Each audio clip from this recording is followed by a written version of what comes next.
রাজধানী আগরতলা শহরের মধ্যে বনমালীপুর লাল বাহাদুর ব্যায়ামাগারের এবছরের দুর্গাপূজার থিম হলো বসতি। শুক্রবার সকালে খুঁটি পূজার মধ্য দিয়ে দুর্গাপূজার মণ্ডপ তৈরির কাজ আনুষ্ঠানিকভাবে সূচনা করে লাল বাহাদুর ব্যায়ামাগার।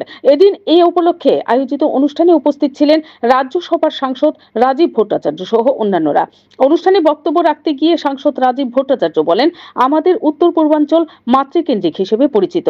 এখানকার মায়েরা একদিকে যেমন স্বরোজগারী হয়ে উঠছেন, অন্যদিকে সমাজকে সঠিক পথে পরিচালনা করার ক্ষেত্রে দায়িত্বশীল ভূমিকা পালন করে চলেছেন। তারা এখন দুর্গাপূজাতেও দায়িত্ব পালন করছেন। সাংসদ বলেন, আমরা মাতৃশক্তির পূজারী। দুর্গাপূজা, সরস্বতী পূজা, জগদ্ধাত্রী পূজা, কালী পূজা ইত্যাদি পূজার মধ্য দিয়ে তার প্রমাণ মেলে। Bureau report, BTV Tripura news. আমরা দেবী দুর্গার আরাধনা করি, কালী পূজা করি, জগদ্ধাত্রী পূজা করি, লক্ষ্মী পূজা করি, সরস্বতী পূজা করি। তারা সবাই আমাদের এই যে সনাতন ধর্মের পরম্পরা, সেখানে মহিলাদের পূজনীয় স্থান, মানে সমাজের উচ্চ স্থানে মহিলাদের রাখা হয়েছে। মহিলাদের আত্মনির্ভর করা, মহিলাদের সুরক্ষা দেওয়া, আমাদের সরকার সেই ব্যাপারেই ডাবল ইঞ্জিনের সরকার মহিলাদের সুরক্ষা, মহিলাদের আত্মনির্ভর করার দিকে এগিয়ে যাচ্ছে।